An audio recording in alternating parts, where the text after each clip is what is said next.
Enjoy the show. Play on Perjangers. Well, Walljangers, we have another Mattcast.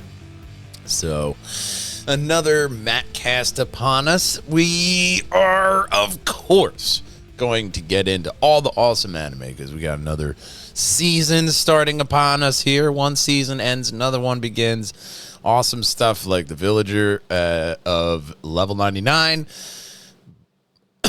Demons of the Shadow Realm still going strong. I think they have another episode at least on that one for the first season. Black Torch is another one I'm going to talk about. Clevitus has another season, as well as That Time I Got Reincarnated as a Slime, one of my favorites. All the animes are starting back up. But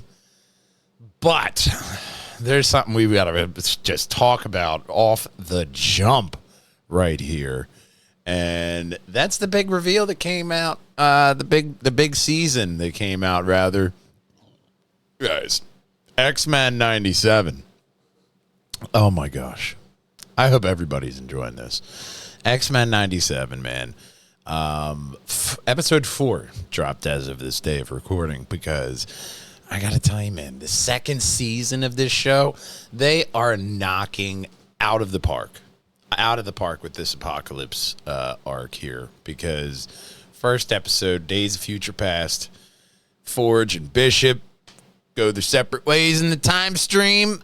Bishop goes to the future and sees the where Scott, Jean, and Wolvie see where they've gotten themselves. And, and then it's interesting where you're going with Nate and, showing that whole future is all, the future side was awesome. You also got a bit of the X-Force and the other team, X-Factor, which I saw a clever meme comparing X-Factor to ICE.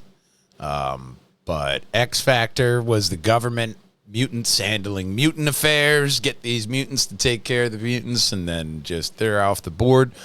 And their reasoning was, the X-Men are gone. But they never liked the X-Men to begin with. And then you see the X-Force in there, and especially with the X-Force opening with Cable and, going into Jubilee and Sunspot and Psylocke. And it was very nice. It was an awesome, different twist to it. But we got Rise of Apocalypse Part 1 and 2 out now, where we really dive into the history of Abon Sur, and we see Ramon Tut, and I love how they tie it right into Kang the Conqueror, how it should be, that's the best part about this series, is that if you're a fan of the comics, you're going to love this adaptation of what they're doing with it, because especially the Rise of Apocalypse Part 2, which just came out today. I'm not going to go into all the spoilers, but and that bit alone of how they're starting off this season really strong. I think that this is going to be another banger of animated shows. It's speaking to the 90s kids, because who does not remember the animated X-Men 97 series? It was infamous. One of the first series that I watched when I got Disney Plus when it came out was X-Men, and then you go to the animated Spider-Man, which I think that's their plan next, is the Friendly Neighborhood Spider-Man, not 97, but we're getting another season of that, and Spider-Man Brand New Day coming out later on this month, so there is that Marvel push of stuff that's coming out right now, and everything is looking Millhouse, because this X-Men animated show is amazing. They're hitting all the right notes. The voice acting cast. When Storm comes down in that first episode, oh man, you can hear the X-Men music. Tugs on all the right heartstrings, especially the opening music. The opening music is perfect. Absolutely perfect. So that's a huge win. But will this first story be a win? So we talked about what Marvel was doing right, and that is everything right now. But DC, the mega flop. It wasn't a mega flop, but it was considered a flop of Supergirl. True Grit in space, but, you had Supergirl come out, didn't do the numbers that they wanted to. I think they're hoping for a total box office of like $300 million, and that's not enough money. But when you have the budget and stuff with that, you got to look at all the stuff, especially promotion. Even Mandalorian Grogu didn't do enough to cover that, expensive promotion push, where you saw it absolutely everywhere and on everything. But 2027. Just from what I see on my feed, of what we can expect from DC, because infamously we do have Lanterns coming this year. And not really sure how I feel about that one. They're supposed to get another trailer out here, I believe, soon. But then again, it's supposed to be a GTA trailer too. Give me the GTA trailer. But Lanterns, we'll see how that turns out. I told the First Lady, I think I'm just gonna wait to see what this whole Warner Brothers slide. I'm just gonna wait until that slide happens. Everything over to whatever this Paramount Warner Brothers amalgamation is gonna turn into, and I'll just go in there. You don't need to get like $30 from me until you guys figure it out. You know what I mean? So. Creature 2027. These are the projects that I think everybody has seen and heard, but this is where we're going here with DC is Creature Commandos Season 2, which first season was great. I love the fact you're going to give me another season of that. I thought Creature Commandos was a really, really nice, smart animation, smart story, really good show. And then the big boy, Man of Tomorrow. Another Superman. The image is out there with Lex in the suit. His version of a super suit. So that's kind of cool. Batman Part 2. I saw out there in the news that Robert Pattinson actually didn't go to old Tay-Tay's wedding because he's actively filming Batman Part 2. So, they're saying, there's a lot of rumors around that one, and I think that Matt Reeves really has an idea for his version of this Batman universe, to where it's almost like that's the thing for Batman is to somebody take, give them 3 movies to tell their arc of how they want Batman to be. Christopher Nolan did it. Now you have Matt Reeves doing it. Tim Burton. There are these big time directors that have a vision of, taking Batman into the real world. Well, taking the comic world into the real world. Taking, this dark, twisted version of it into the real world. And there's different ways and versions that go through. Infamously, now that we're talking about DC, Absolute Batman. Dark, gritty, amazing story. One of the best Batman comic storylines to come out of DC in a long time.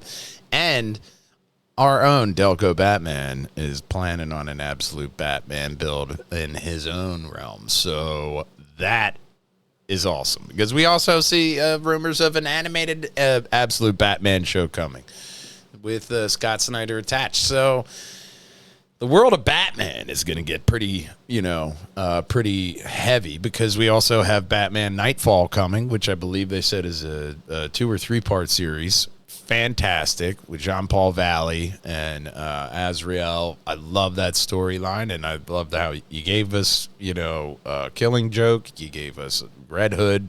Now you're giving us, Nightfall, the introduction of Bane. It was... I read Nightfall after, I saw the Tom Hardy Bane.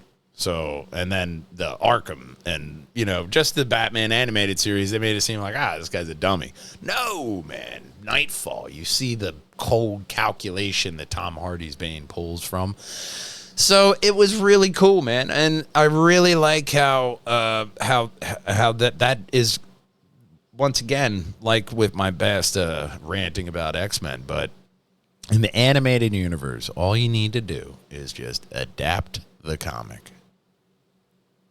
Lord knows that's like a whole other Mattcast that we could do about just comics and how the state of that industry. But the other two projects I saw here, Mr. Miracle and Jimmy Olsen. And Mr. Miracle looks like the kind of Kite Man, Harley Quinn, Poison Ivy show, that kind of animation style. Not bad, which is a whole separate kind of universe. You can have the universes you want. You want to have them talk to each other or touch each other, go right ahead. But, just putting out that content that the fans want. That's the key, how, Marvel and DC are going to continue this animated and live action craze and keeping the fans satiated with the good content. You already have stuff that's there and it needs a good spotlight on, not even just new stuff like, Absolute Batman. There shouldn't be a timetable that we have to wait for us to get a live action. If you see the success of the comic, if this is the best Batman comic in recent history of numbers wise, yeah, give it that attention with a live action series, So we'll see if this next story gets your attention as much as the first. China introduces a $4,000 self-driving robot toilet that reaches old people at the click of a button. So just in case you were wondering, why would I want a robot toilet? A Chinese company, Yoban, has unveiled a $4,000 self-driving robotic toilet that can drive itself to elderly and mobility-impaired users when needed. Users can summon the robot with a voice command or remote control, and it navigates homes using LiDAR lasers and ultrasonic sensors. The toilet can wash, dry, and clean itself after use, then automatically return to its charging dock. It also features automated waste handling, odor control, and filtration systems, reducing the need for caregiver assistance. Designed for elderly and disabled users, the robot highlights China's growing push towards technology-assisted independent living and elderly care. So, pushing it forward, especially if it cleans itself, it doesn't have an odor to it, it'll come to you if you just say, "Hey, toilet, come here." And it'll just zip, use the LiDAR to zip around your home wherever the charging dock is and meet you there. This is the future. I don't know how close you want to get to that Tom Segura bit, but this is pretty close, for the toilet to actually come to you. Even my dogs don't come to me when I call them all the time, That's selective listening or whatever it is. But, voice command's not really working.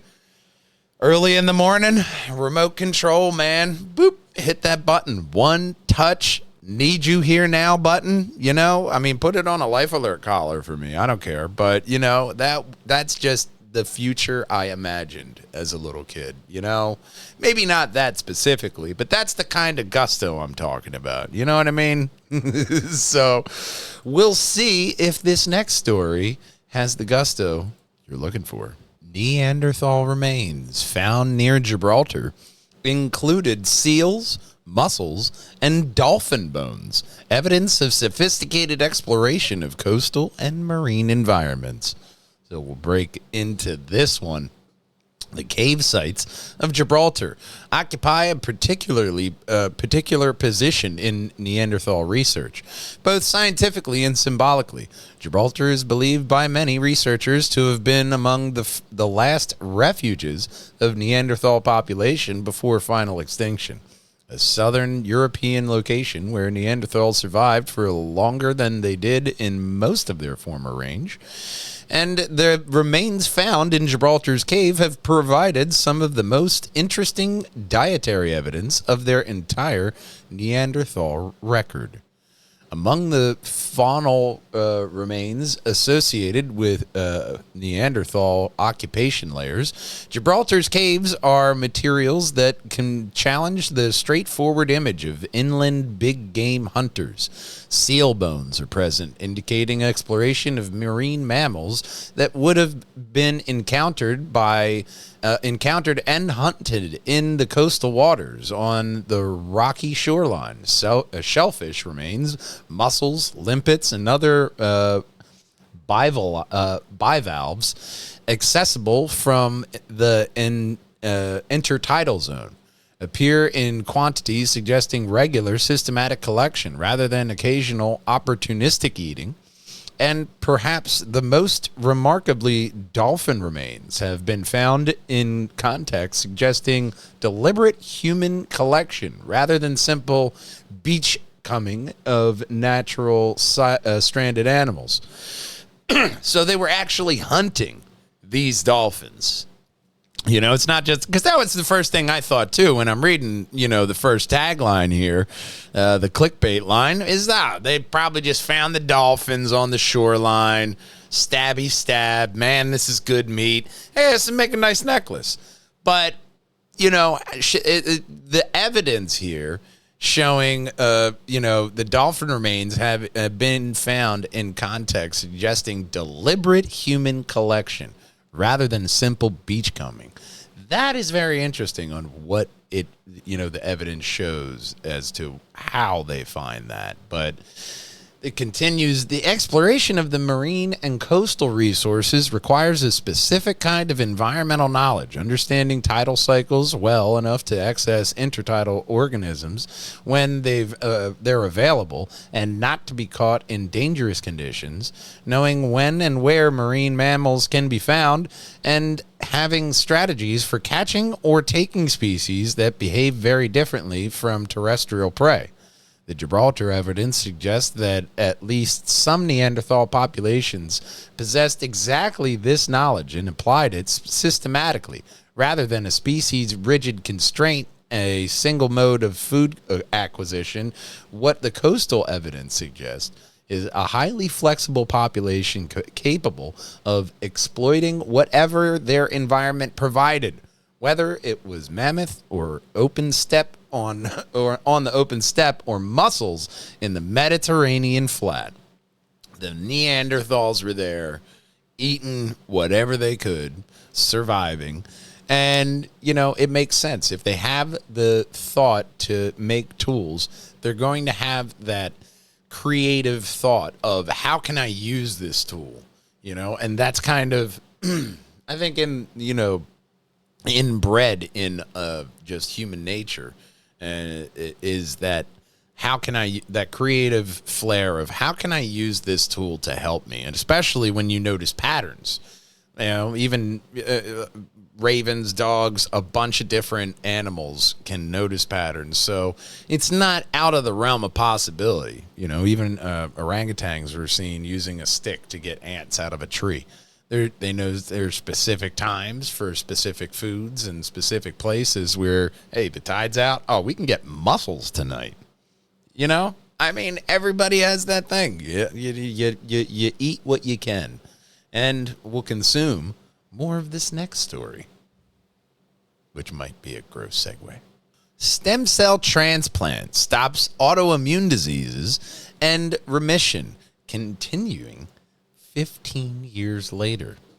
Patients with aggressive autoimmune diseases have been in drug-free remission for 15 years after receiving a pioneering donor stem cell transplant. In a medical first, researchers reported that a man and a woman with, we're going to try here, gang, neuromyelitis optica spectrum disorder, NMOSD, a rare, devastating autoimmune disease that causes severe spinal cord inflammation, vision loss, and paralysis, and have been in complete drug-free remission for over 15 years. The study, conducted by scientists at the IRCCS San Raffaele Hospital in Milan, Italy, and published in the Journal of Med, involved an aggressive treatment strategy, completely wiping out the patient's malfunctioning immune system with chemotherapy, then replacing them with healthy donor stem cells. The results are nothing short of miraculous. The male patient returned to normal life, and and went on to father 2 children, while the female patient regained the use of her arms and no longer requires daily medication. While these exceptional long-term outcomes offer hope for a potential cure, scientists urge caution before declaring a universal breakthrough. The experimental procedure, known as an allogenic once again, we'll try this. An allogenic hematopoietic stem cell transplant carries significant and potential life-threatening risks, such as graft versus host disease and severe infection, which currently restrict its use. Because this pilot study only evaluated 2 patients who had failed all other standard therapies, large clinical trials are urgently needed to determine if this aggressive immune reset can be safely and reliably replicated for others suffering from debilitating autoimmune conditions. So, 2 very specific diseases in 2 very specific instances, but they completely wiped out their system with radiation and then added in brand new stem cells. And it seemed to completely work for one man and kind of work for one woman. I mean, they just say her arms are working. They don't mention the rest of her body.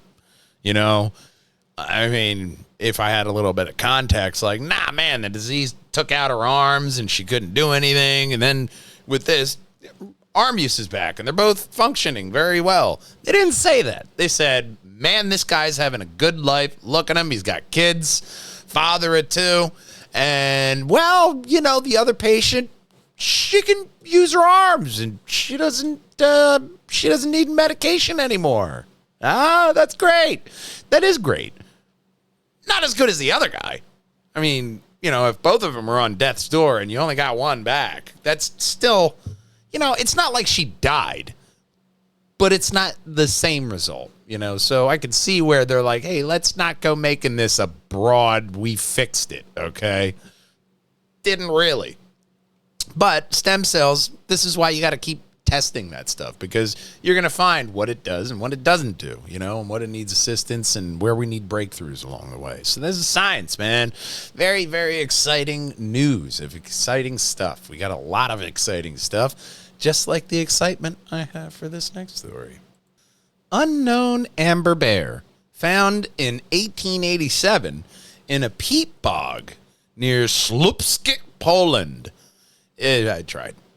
It is thought to date to the Mesolithic or Proto-Neolithic period, roughly 9600 to 4100 BC, about 6,000 to 12,000 years old.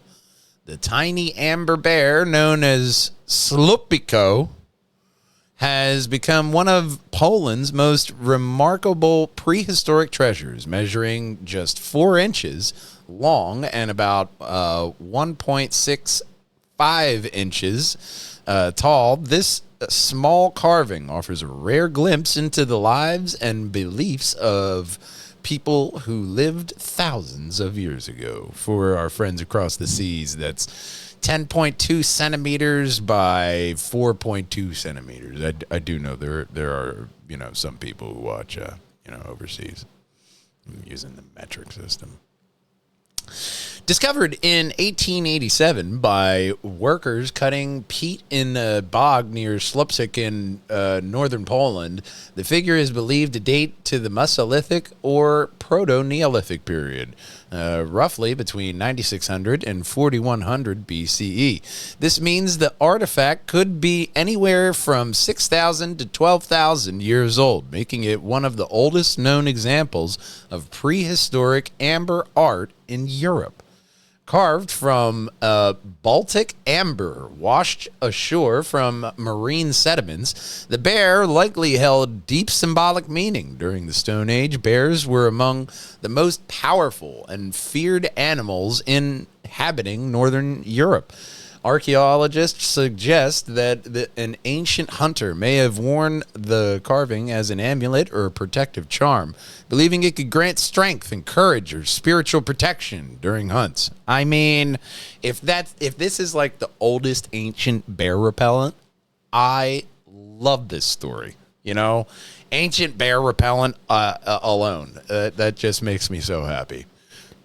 The period from which Slopo, I think we're going to call it Schloppo. Schloppo originates remains somewhat mysterious. Mesolithic people were primarily hunter-gatherers who often lived in temporary camps, leaving behind relatively few permanent settlements. As a result, archaeologists' evidence from this era is scarce. However, the Pomerania. Pomerania. There you go. The Pomerania region along the southern Baltic coast has yielded numerous Stone Age discoveries, including pottery, stone tools, weapons, and other objects fashioned from amber, indicating that this golden fossilized resin played an important role in prehistoric life. Although the figure remaining unnamed for more than a century after its discovery, it received a charming new identity in 2013. A Polish kindergartner won a contest to name the artifact Szlopio, meaning little guy from Szlopski. That's okay. I'm cute. The affectionate nickname quickly caught on, transforming the ancient carving into a beloved regional symbol. Today, Szlopio is displayed at the National Museum in Schlesien,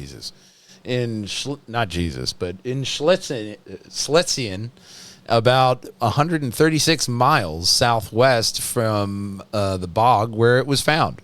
Tiny bear can be something of a local celebrity, with replicas widely sold as souvenirs throughout the region. Of course. You know what I mean? If you find a tiny little amber bear, you know, about 4 inches long. So, I mean, not bad. It's a nice little bear. Wear it on a necklace as like a charm or something. But, you know, I love the thought that this could have been somebody's, you know, ancient bear repellent. He's just like, don't leave the house without your bear. You gotta wear your amber bear, or you're gonna die. So you wear your little ancient bear repellent. You go out, you get killed in the woods. It falls to the ground, and now some archaeologist is like, oh man, look at this. This is great. Yeah, the guy who got murdered in it didn't think it was too good. Thought that ancient bear repellent is ass. But I mean, that's how. That's also how science works. You got to take the pitfalls and the peaks and the valleys, as they say. But maybe there's a peak coming at this next story. Engineers have created a magnetic refrigerator powered by a spinning magnet alone, cooling without electricity. A challenge that has been 100 years in the making. The refrigerator in your kitchen works exactly the same as today as it did 100 years ago. The compressor, it compresses the gas into liquid, it expands it back into a gas, and then makes a whole lot of noise doing it. Now, engineers are replacing that entire system with spinning magnets. It relies on the magnetocaloric effect. Certain metals heat up when exposed to a magnetic field and cool down rapidly when the field is removed.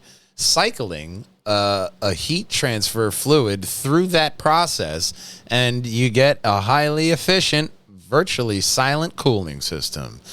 But do not believe the viral claims that it runs on zero electricity. Is actually incredibly efficient, but you still need to power the rotating magnets, pump the fluids, and operate the digital controls. It is a massive leap forward in clean technology, just does not defy the laws of physics. So yeah, you got to start the motor somehow, and you got a screen, you got a light. How are you going to power that? There's only so much you can do. So you still have to plug it in. But it is very clean, having that instead of just this old compressor. Is the magnetic fridge going to last longer? I mean, you look at an old compressor fridge; they do last for a very long time. I mean, it's one of those things that it'll run a lot quieter, so you don't just have this noisy little box in the background. And, if it'll do it a lot more efficiently because it's not going to draw as much power. So it's going to be a lot easier on your little electricity bill there. So who knows? If you start seeing the magnetic fridges pop up in your hardware store, man, entertain it. See where it's going. Maybe you're about to save a bunch on your electricity bill. Who knows? But you got to keep your eye out for it. Just like you got to keep your eye out for this next story. An entire Herculaneum scroll has just been read for the first time in 2,000 years without even being opened. Scorched papyrus scroll that's remained unopened since the eruption of Mount Vesuvius in 79 CE has not been opened still. However, by using high-resolution X-rays and machine learning, researchers have been able to digitally unwrap the ancient document and read the entire surviving portion, the text, while leaving it entirely intact. The scroll is known as, Ferric? P-H-E-R-C. Yeah, Ferric. 1667. Is the first from a library of Herculaneum to be read from start to finish, with the text spanning 22 columns of ancient Greek. Library, containing at least 1,800 scrolls, was found in the remains of a building called Villa in the Papyri in the mid-18th century. It became encased in ash and volcanic debris during the catastrophe that destroyed Pompeii and the Herculaneum, making the building the only surviving large-scale library from classic antiquity. But despite the remarkable state of preservation, the scrolls are extremely fragile, and all attempts to physically open them have resulted in their destruction. Back in the 19th century, researchers caused the part of Ferric 1667 to disintegrate when they tried to unwrap it, while similar clumsy attempts in 1969 and 1980 saw further portions of the document lost. Rather than repeating the same mistake on the surviving section of the scroll, researchers have been using digital scanning techniques and artificial intelligence to try to read it over the past few years. Scientists have made remarkable breakthroughs using this technique, finally managing to decipher the first written word on the separate scroll back in 2023. But now the team have taken a huge leap forward. They've been able to read continuous sentences and columns from the scroll, while the title and the name of the author have both unfortunately been lost during the early attempts. From what remains, researchers were able to deduce that the scroll contains a discussion of Stoic philosophy. Well, thank God you saved that one. Like, the world didn't need more Stoic philosophy. Delving into subjects like human nature, the virtue of reason over impulse, the moral development of human beings, the text accumulates by the name-dropping Aristocreon,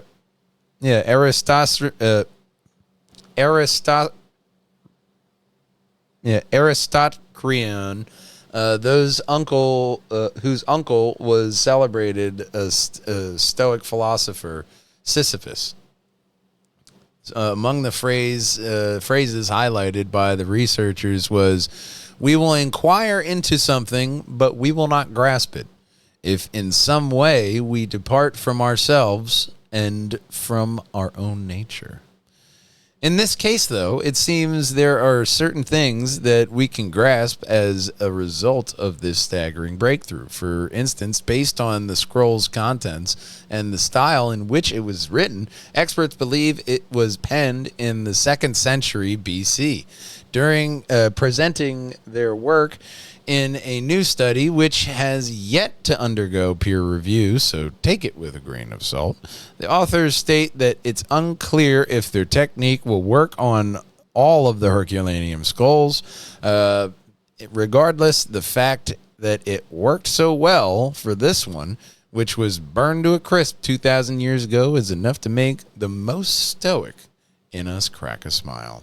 So it's rather interesting that, one, it was Stoic philosophy. They can't all be winners. But, that's the quarter game at the grocery store for you. But, they were able to scan it and read it. So if it's able to be peer reviewed, that is a big one. Can you reproduce it? Can I take what you did and reproduce it accurately? That is the key. Right now, you did a thing which can't really be confirmed or corroborated. That's part of, science, is that we got to be able to confirm it. And it being a piece of Stoic philosophy, why not? Try it on this. See if we can confirm on this, and then keep going through those scrolls. See what you find. And don't open them this time, ain't that a bitch? On the beginning and the end, you're like, I'm going to write my name here. And then it crumbles right where you write your name. So we know your words, but the author lost the time.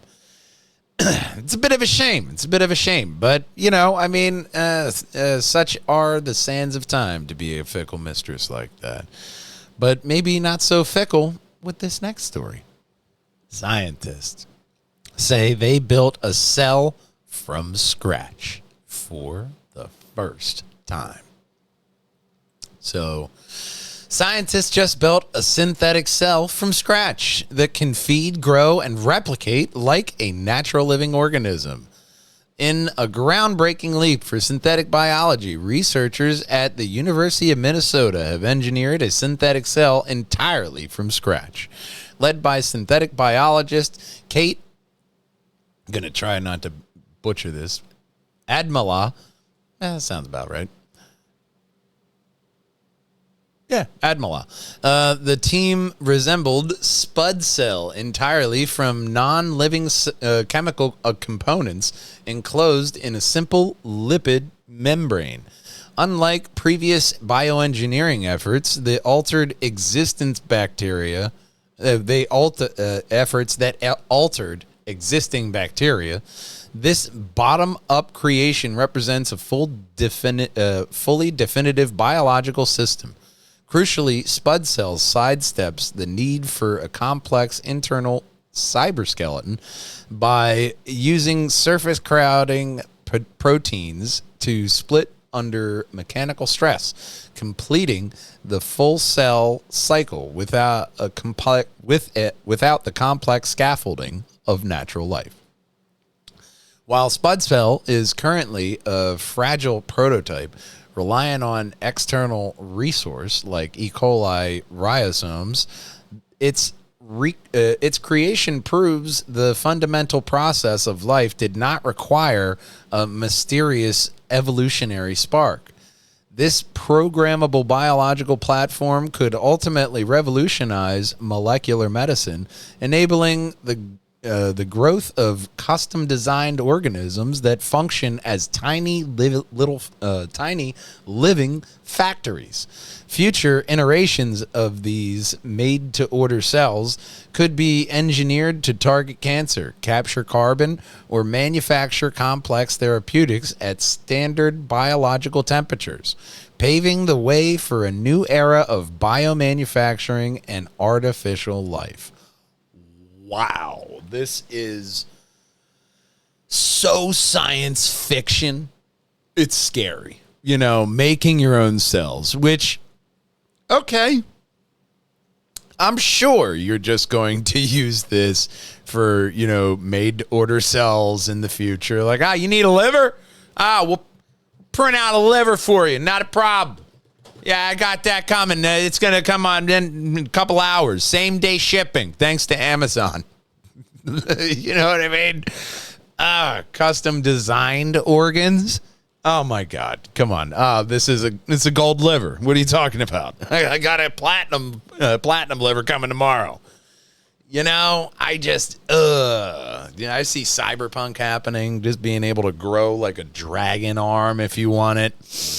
People, if you give them that much freedom with even on like a biochemical level, I don't know. I think we're getting zombies. You know, I mean, we're either getting zombies, cyberpunk, dystopian future. It's not really looking good there, you know? I mean, the more you make this science fiction, science fact, I don't know, the creepier it kind of gets when you start to, your surroundings start to look like a science fiction novel. It's pretty cool, but, you know, we'll see how we use this. If we do use it for like molecular medicine, organs, stuff like that, you know, to where you can print out cell for cell something that will match you. You know, that does wonders for the medical community alone. Just being able to, you know, target cancer, capture carbons, different things like that that'll just propel us forward is actually really exciting. And I'm sure that's the only thing we're going to use it for. Just like this next story. I always try to leave you guys off with a very fun story, but this one is the strangest ever heist. Happened in Jamaica when an entire beach was stolen overnight with 500 trucks of sand. Oh, yeah. This is a special one here because thieves in Jamaica stole hundreds of tons of white sand from Coral Springs Beach in Trelawney. Yeah, Trelawney. An estimated 500 truckloads disappeared in July of 2008, believed sold to rival resorts. The 400-meter stretch of beach was removed in a complex logistical operation. I would say so. Police Deputy Commissioner Mark Shields acknowledged suspicion that some police may have colluded with sand movers. You don't fucking say. No way. Oh, my God. They were in on it? Oh, did the new Mercedes key you off? Like, I think these guys got paid off. The Prime Minister... This is so silly. The Prime Minister, Bruce Golding, took special interest. The opposition alleged a cover-up. The Coral Spring Resort Development suspended operations. Environmental concerns arose about impact on nearby salt pans, mangroves, and forests. Police tested the other beaches for traces. 3 months later, no arrests were made, and 500 truckloads of sand disappeared overnight. I don't know, man. You think it was an inside job? I don't know. You know, I mean, 500 truckloads. That is a massive logistical nightmare. Imagine trying to get 500 trucks to do anything, okay? The gas, where you getting the trucks, the drivers. It's not like you got one guy in a truck and nobody notices. You have things to move it into the trucks. So there's a whole bunch of construction equipment that was moving around and nobody said shit. Not one fucking person. You had to cut so many people in on that deal. I mean, if we could put a number on it, I mean, what's like, you know, that much sand worth? Pop it into Gemini and put how much that is there, because my God, dude, that's a lot of sand, and you just hundreds of tons of white sand, and you're like, hey, I got that white, you need it? Like, where are you selling it? Where are you selling all that sand? And it's just the person who, you know what? I got a spot out back. We're gonna cover it up with other sand. They're never gonna know. You know, how do you investigate that alone? You know, are you just like looking at tire truck patterns? Like, it's like every single truck on this island colluded. What do you think, officer? Oh, I didn't see shit as he's standing in his Armani suit. It's just so... I had to leave you on a good one. It was a nice long podcast. And, you know, we got a lot of podcasts coming out there. Scheduling out a silly little podcast, either with Mr. Michael Florio or Vinny Green. So we will have that coming to you guys. And, of course, you know, we try to end off this podcast the same damn way every single time. And that's that we love you, we miss you, and we can't wait to see you then. Until next time, Walljangers, game on and drive on, boys and girls. Bye-bye. Bye. Make sure you hit that subscribe button, like and comment below. Right above my shoulder right here is going to be the very best Perjangers and Walljangers video for you. Right above that shoulder is going to be every single Mattcast in a playlist, all conveniently laid out for you. And, of course, until we see you next time, gang, drive on and game on, boys and girls. Bye-bye.